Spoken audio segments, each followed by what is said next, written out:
জয় গুরু, জয় গুরু। পরম করুণাময় গুরুদেবের নামে বেদান্ত পাঠশালার পাঠ শুরু করছি। আজ জ্ঞান সংকলনী তন্ত্র নামক গ্রন্থ থেকে পাঠ করে শোনাচ্ছি। পর্ব ষোড়শ। জয় গুরু। উচ্ছিষ্টং সর্বশাস্ত্রাণি সর্ববিদ্যা মুখে মুখে নচ্ছিষ্টং ব্রহ্মণ জ্ঞানমব্যক্তং চেতনাময়ং। অনুবাদ: সমস্ত শাস্ত্র উচ্ছিষ্ট এবং সমস্ত বিদ্যা মুখে মুখে প্রচারিত, কিন্তু ব্রহ্মজ্ঞান অব্যক্ত চৈতন্যানুভূতি সাপেক্ষ। বাক্য মন বা কোনো ব্যাখ্যা দ্বারা প্রকাশ করা যায় না, তাই ব্রহ্মজ্ঞান অদ্যপি উচ্ছিষ্ট হয় নাই। ব্যাখ্যা: উদ্দালক ঋষির 3 পুত্র যথাসময়ে গুরুগৃহে ব্রহ্মর্ষি পিতা পুত্রদের প্রেরণ করলেন। যৌবন প্রাপ্তে 3 পুত্র ফিরে এলেন। পিতা 3 জনকেই ডেকে গুরুগৃহে প্রাপ্ত ব্রহ্মজ্ঞান সম্পর্কে জিজ্ঞাসা করলেন। প্রথম পুত্র বিশাল এক বক্তৃতা করার পর থামলেন। দ্বিতীয় পুত্র জ্যেষ্ঠের বাদ যাওয়া বিষয় ও নিজ বিদ্যা জাহির করে তিনিও অনুরূপ এক বক্তৃতা দিলেন ও থামলেন। কনিষ্ঠ পুত্রকে ডাকলেন পিতা।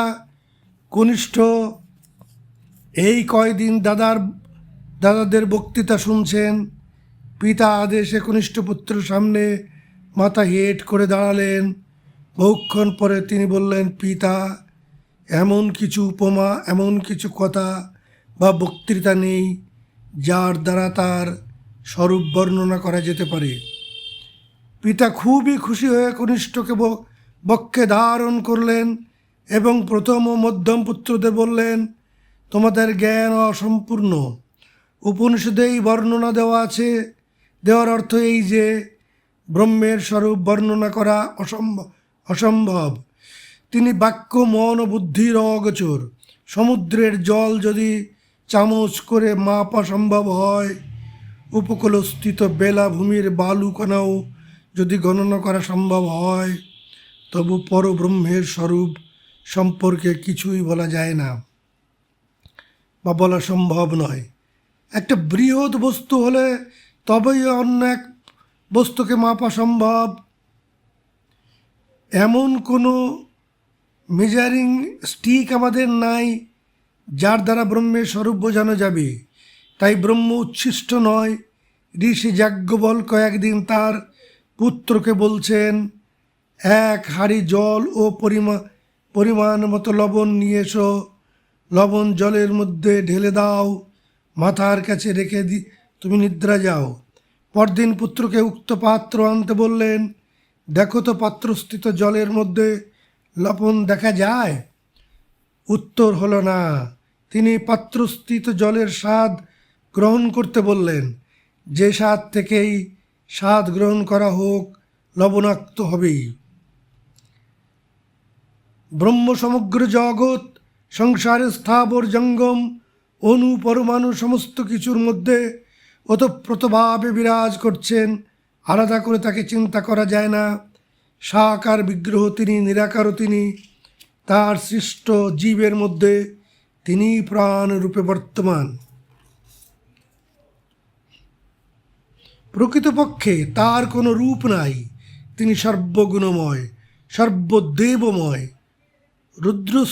রুদ্রস্থিতে শ্বেতাশ্বর উপনিষদে আছে, সর্বত পানিপাদং তৎ সর্বত অক্ষিশীর মুখম সর্বত শ্রুতিমল্লোকে সর্বম আবৃত তিষ্ঠন্তি সর্বেন্দ্রিয় গুণভাসং সর্বেন্দ্রিয় বিবর্জিতম সর্বস্ব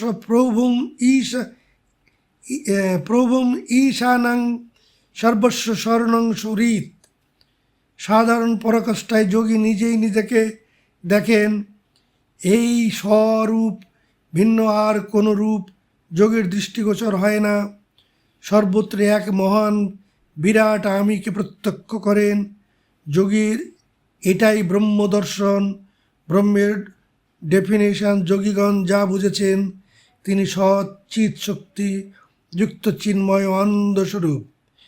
চারি মঠের চারি বাক্যের মধ্যে অয়মাত্মা ব্রহ্ম, এই ব্রহ্মাত্মাই ব্রহ্ম। বেদান্ত তাই বলছেন আত্মানাং বিদ্ধি, আত্মাকে জানো, আত্মাকে জানাই হলো ব্রহ্মের উপলব্ধি হবে। প্রজ্ঞানম ব্রহ্ম, জ্ঞানের দ্বারা তার উপলব্ধি করো।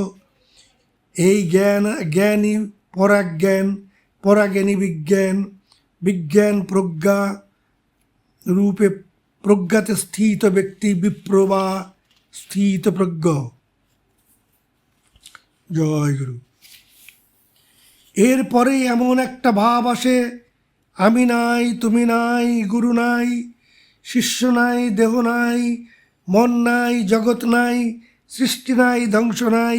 এক বিশাল বিরাট জ্যোতির্তরঙ্গে যোগী নিরালম্ব ভাবে অবস্থান করে ব্রহ্মানন্দ আস্বাদন করতে থাকেন।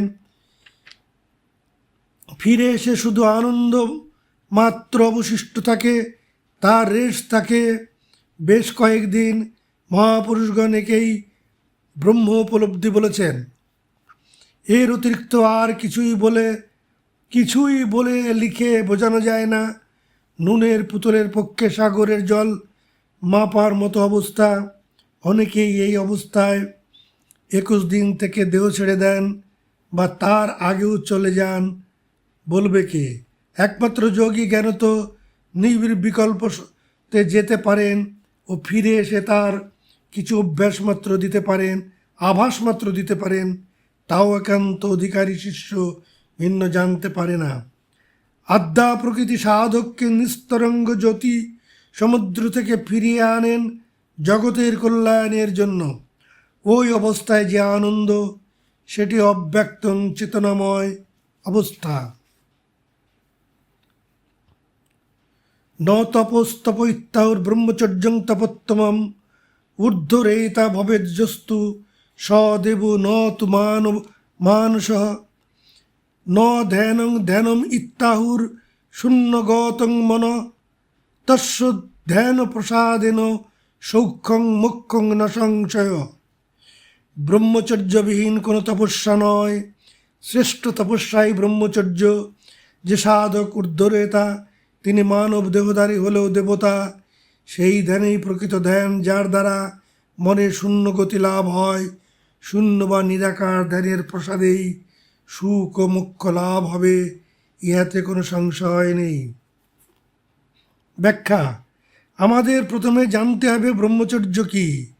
সাধারণত ব্রহ্মচর্য বলতে আমরা সবাই বুঝি নারী সহবাস বর্জিত অবস্থা, মনে প্রাণে নারী মূর্তি চিন্তা না করা, নারীর ছবি এমনকি প্রস্তরময় দাড়ি মূর্তিও দর্শন নিষেধ। এক মহাত্মা বলেছেন নারী নরকস্য দ্বারম। শ্রীরামকৃষ্ণ প্রতি উপদেশী বলতেন কামিনী কাঞ্চন ত্যাগ করো। দেখা যাচ্ছে যত কিছু অধপতনের মূলীভূত কারণ নারী। যোগী কিন্তু অন্য প্রকার চিন্তা করেন। শাস্ত্রে বিদ্যা শক্তি ও অবিদ্যা শক্তি এবং পরা ও অপরা শক্তির উল্লেখ পাওয়া যায়। এদের মধ্যে অবিদ্যা শক্তি সাধককে কামের পথে, সংসারের পথে, জাগতিক সুখ ও ভোগ লালসার পথে টেনে নামায়। আর তাই এর প্রভাবে যোগীর যোগ সাধনার তপস্যা সমস্তই এক লহমায় ভস্মসাৎ হয়ে যায়। এই অবিদ্যা শক্তিকে অবিদ্যা মায়া নামে আখ্যা দেওয়া হয়েছে। কামিনী শব্দটিও একার্থক। শ্রীরামকৃষ্ণ সহধর্মিণী গ্রহণ করেছিলেন। একালের গৃহযোগী প্রায় সবাই বিবাহ করে সংসার করছেন। যোগীরাজ নিজেও বিবাহিত ছিলেন। প্রাচীন ভারতের মুনি ঋষিগণ সবাই তপবন থেকেও স্ত্রী গ্রহণ করেছিলেন। আমাদের হিন্দু ধর্মে যে গোত্রের প্রচলন আছে, সেই ঋষিগণের বংশধর বলেই প্রত্যেক ঋষির নাম অনুসারে আমাদের গোত্রের বিধান। দেবতাদেরও প্রত্যেকেরই স্ত্রী আছে। স্ত্রী দেবীদেরও স্বামী ভৈরব আছে। যোগ সাধনা, তন্ত্র সাধনা, শাস্ত্রিক নেওয়ার বিধিও শাস্ত্রে আছে। ভগবান শ্রীকৃষ্ণের বহু স্ত্রী ছিলেন, আবার কেউ কেউ বহু স্ত্রী গ্রহণ করতেন। এরা আমাদের স্থিতি থেকে অনেক ঊর্ধ্বে, একথা স্বীকার করবার উপায় নাই। তবু শাস্ত্রের সাবধানবাণী নারীদের সম্বন্ধে কেউ কিন্তু ডিভোর্স করে সন্ন্যাসী হন নাই। আমরা যে দেহটি লাভ করেছি সেটি মায়ের দেওয়া প্রাণ পিতার দেওয়া। মাতৃজাতিকে যদি সবাই এই চোখেই দেখি নরকস্য দ্বারম, তবে শঙ্করাচার্য, শ্রীরামকৃষ্ণ এবং যত মহাত্মা মহাপুরুষ, এমনকি অবতার আদি যারা জন্মগ্রহণ করেছেন, কে গর্ভে ধারণ করেছেন? নিশ্চয়ই পিতা নয়।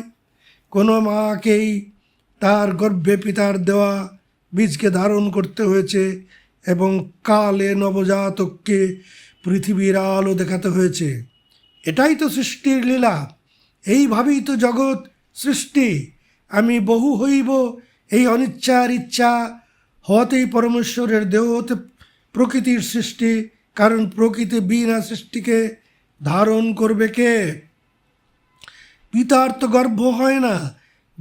জগন্মাতা পরব্রহ্ম স্বরূপিণী আদ্যা প্রকৃতি, তিনি নিজেই মাতৃরূপা। আমাদের সৃষ্টি কোনো নারীর দেহের প্রতি নিবদ্ধ হলে প্রথমেই দেখি তার অঙ্গবিশেষ, দেখি তার রূপ ও সৌন্দর্য। এই অঙ্গবিশেষের প্রতি দৃষ্টি ও রূপ ও মোহ থেকে সৃষ্টি হয় কাম ও ভোগের বাসনা। কামনা প্রভৃতি হলে ক্রোধের সৃষ্টি, ক্রোধ থেকে সৃষ্টি হয় সম্মোহ। এর দ্বারা স্মৃতি ও বুদ্ধিনাশ হয় এবং ক্রমশ মৃত্যুপথের দিকে এগিয়ে যায়। আমাদের এই দৃষ্টি পাপের হেতু বা নরকস্য দ্বারম, এর মধ্যে মাতৃজাতির কোনো দোষ নাই। দোষ আমাদের দৃষ্টি ও মানসিকতার। এই মানসিকতাই কামিনী। তন্ত্রে পঞ্চমহাকার সাধনরতে শেষে তত্ত্ব রমণী, এই রমণীকে জননীতে পরিণত করাই বিরাচার সাধন।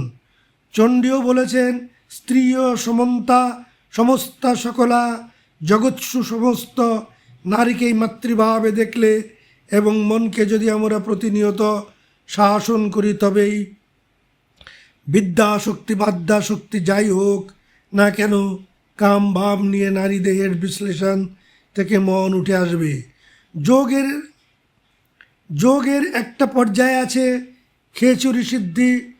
ব্যক্তিকে যদি কোনো নিরাবরণা যুবতী আলিঙ্গন করেন, তবুও যোগীর পদস্খলন হয় না।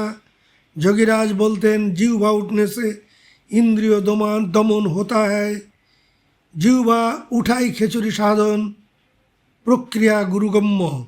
একবার গোকুলবাসী প্রজাগণ ইন্দ্রের পূজা বন্ধ করে দেওয়ায় মহারষি ইন্দ্রিয় বজ্রপাত ঝড় বন্যা গোকুলবাসীদের প্রভূত ক্ষতি সাধন করলেন। প্রজাদের দুর্দশা দেখে শ্রীকৃষ্ণ গোবর্ধন পাহাড় কনিষ্ঠাঙ্গুলি দ্বারা ঊর্ধ্বে ধারণ করে ইন্দ্রের প্রকোপ থেকে প্রজাবর্গকে রক্ষা করেছিলেন। তাৎপর্য এই যে, আমরা অহংবোধে যত কাজ করি সমস্তই ইন্দ্রিয়ের প্রভাবে মনের চঞ্চলতায় সাধিত হয়। ইন্দ্রিয় সমূহের অধিপতি মন বা ইন্দ্রের পূজা করা অর্থে চঞ্চল মনেরও ইন্দ্রিয় আদির দাসত্ব করা। কাম ক্রোধাদি রিপুবর্গের দ্বারা পঞ্চভূতের সূক্ষ্ম গুণাবলী পঞ্চতন্মাত্রার দ্বারা সৃষ্টি হয়। এমন সব মানসিক বৃত্তির দ্বারা সাধক বিভ্রান্ত হয়। জয় গুরু। পরমাত্মার সন্ধান সে পায় না। পরমাত্মার সন্ধানী সাধক যখনই মনকে একাগ্র করার চেষ্টা করেন, ধ্যানাসনে বসে আত্মচিন্তায় বিভোর হন, তখনই বহু বহু সুপ্ত বাসনা, বহু বহু কৃতকর্মের ছবি মানুষ পটে উদিত হওয়ায় সাধকের ক্ষতি করে। জয় গুরু। একেই ইন্দ্রের দৌরাত্ম্য বলে মনে করুন। গো শব্দের অর্থ জ্যোতি, ব্রহ্মাণ্ড, পৃথিবী, জিহ্বা গোমাতা ধরিত্রী। এর মধ্যে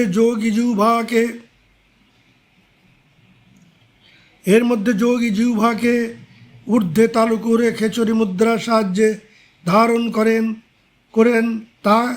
করেন তাকে গোবর্ধন বলা হয়েছে। তালব্য ক্রিয়া জিহ্বা দীর্ঘতর। যোগীর এরূপ অবস্থা প্রাপ্ত হলে রিপুসমূহ মধ্যে কাম ও ক্রোধ সাধকের ক্ষতি করতে পারে না। এইভাবে ইন্দ্রিয়ের দর্পচূর্ণ হওয়াতে ইন্দ্রিয় করজোরে পরমাত্মার স্তব করতে আরম্ভ করলেন। ওং অক্ষরং পরমং ব্রহ্ম জ্যোতিরূপং সনাতনঃ গুণাতীতং পরমাত্মা বাসুদেবায় নমো নমঃ। যোগী সর্বদাই ব্রহ্মে বিচরণ করেন। কুটি নিরাকার ব্রহ্মের স্বরূপ বা অক্ষর ব্রহ্ম এই স্থানে সদা বিচরণ করাই ব্রহ্মের বিচরণ বা ব্রহ্মচারী অবস্থা। এই অবস্থায় কাম আদি ষড়রিপু কোনো প্রভাব ইন্দ্রিয়াদির প্রভাব থাকে না বলেই প্রকৃত অর্থে ব্রহ্মচারী বলা হয় যোগীকে। বক্ষমান শ্লোকে সদাশিব এই ব্রহ্মচারী তপই সর্বোত্তম বলেছেন, কারণ আমাদের এই সকলেরই ঘরানা নিরাকার ব্রহ্মে অবস্থান করা। যত সম্প্রদায় আমরা দেখি সাধক অনুযায়ী ও গুরুদত্ত পন্থা অনুযায়ী সাধন ভজন করে করে জন্মান্তরের সাধন স্বীকৃতি বলে এই সনাতন ব্রহ্মযোগ সাধন ক্রিয়া পেয়ে থাকেন। ভগবানই তার ব্যবস্থা করে দেন।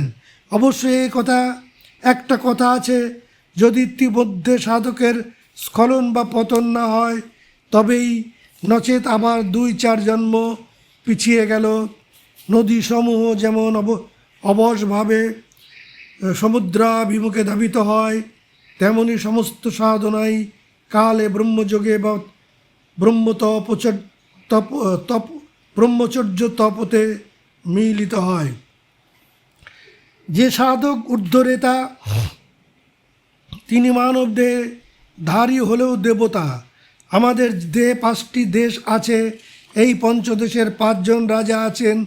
কণ্ঠরাজ্যের রাজা শব্দ, হৃদয় রাজ্যের রাজা স্পর্শ, নাভি রাজ্যের রাজা রূপ, লিঙ্গ রাজ্যের রাজা রস এবং গুহ্য দেশের রাজা গন্ধ। এই রাজাদের আবার এক একজন মহারাজা আছেন। তিনি স্থূল মন, মহারাজের উপরে সম্রাট বসে আছেন। তিনি বুদ্ধি মলিন। সম্রাটের আদেশ অনুযায়ী মহারাজ মন তার সাথে 5 রাজ্যের রাজা সহ রাজত্ব করেন। সমস্ত রাজাদের একত্রে 24 ডিভিশন সৈন্য আছে। 24 ডিভিশন সৈন্যের জন্য 10 জন জাদ্রেল অফিসার আছে। ইন্দ্রিয়াদি মন যদি এদের ছেড়ে পালাতে চায়, সাথে সাথে মিলিটারির অভ্যুত্থানে মনকে বন্দি করা হয়, তবুও মনের চেষ্টা থাকে এদের অধীনতা থেকে কিভাবে মুক্তি পাওয়া যায়।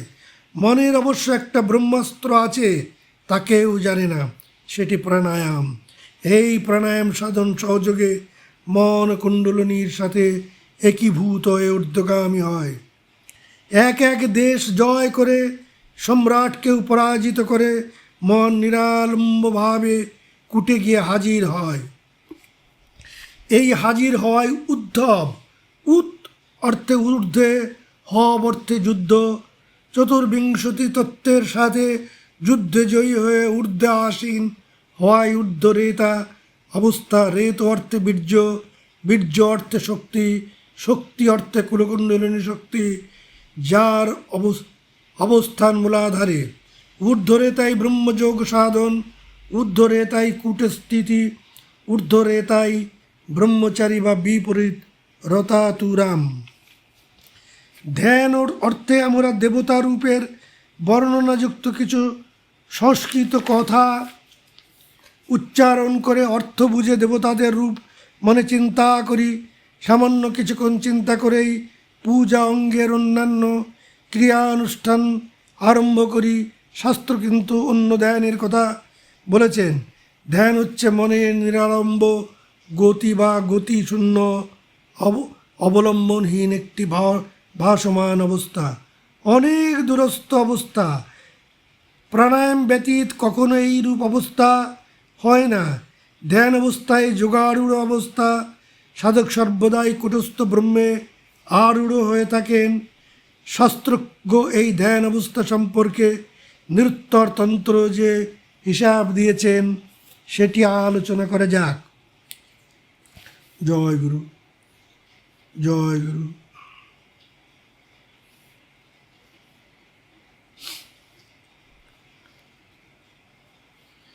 প্রাণায়াম দ্বিশটকেন প্রত্যাহার প্রকর্তিত, প্রত্যাহার দ্বিশটকেন জায়তে ধ্যান শুভা ধারণা দ্বাদশ প্রাণায়াম দ্বিশটকেন প্রত্যাহার কীর্তিত, প্রত্যাহার দ্বিশটকেন জায়তে ধারণা শুভা ধারণা দ্বাদশ প্রক্তং ধ্যান ধ্যান বিশারদই ধ্যান দ্বাদশ কৈবের সমাধিরিত্যাভিধীয়তে যৎ সমাধৌ পরং জ্যোতিরন্তরং বিশ্বতমুখম। অর্থাৎ দ্বাদশটি প্রাণায়াম করলে প্রত্যাহার হয়, অর্থাৎ জাগতিক বিষয় থেকে ধীরে ধীরে মন উঠে আসে কূটে, যেখানে এক মনোহরণকারী জ্যোতির্মণ্ডল সাধক দেখেন। দীক্ষার সময় সদ্গুরু এই জ্যোতি দর্শন করান, মন সেই জ্যোতিতেই লেগে তাকে বলে প্রত্যাহার হয়। 12x12 144টি প্রাণায়ামে ব্রহ্মের ধারণা হয়।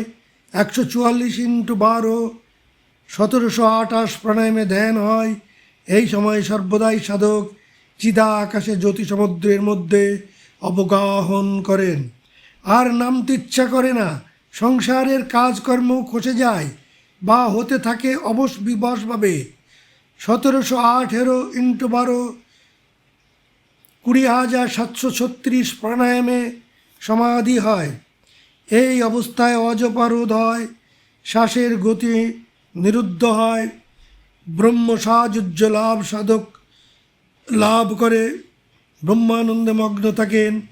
কুণ্ডলিনী শক্তি কুটস্থে অন্তর্লীন হয়ে ক্রিয়ার পরবস্থায় বিশ্রাতীত তুর্যাতীত অবস্থা লাভ হয়।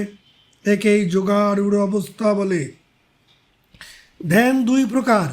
আদি জামুল গ্রন্থে মহেশ্বর বলেছেন, ধ্যানস্তু দ্বিবিধং প্রক্তং স্থূল সূক্ষ্ম বিভেদত, স্থূলং মন্ত্রময়ং বিদ্ধি সূক্ষ্মং চ মন্ত্র বিবর্জিতম। অর্থাৎ স্থূল ধ্যান মন্ত্রময় ইষ্টের সাকার রূপ চিন্তা করা, এবং সূক্ষ্ম ধ্যান মন্ত্র বিবর্জিত অর্থাৎ পরম জ্যোতির ধ্যান, নিরাকার ব্রহ্মের ধ্যান। যথা ধ্যান অবস্থিত তদ্গতেন মনসা পশ্যন্তি জং যোগিন যশন্তং ন বিদুষুরগণা দেবায় তস্মৈ নমঃ।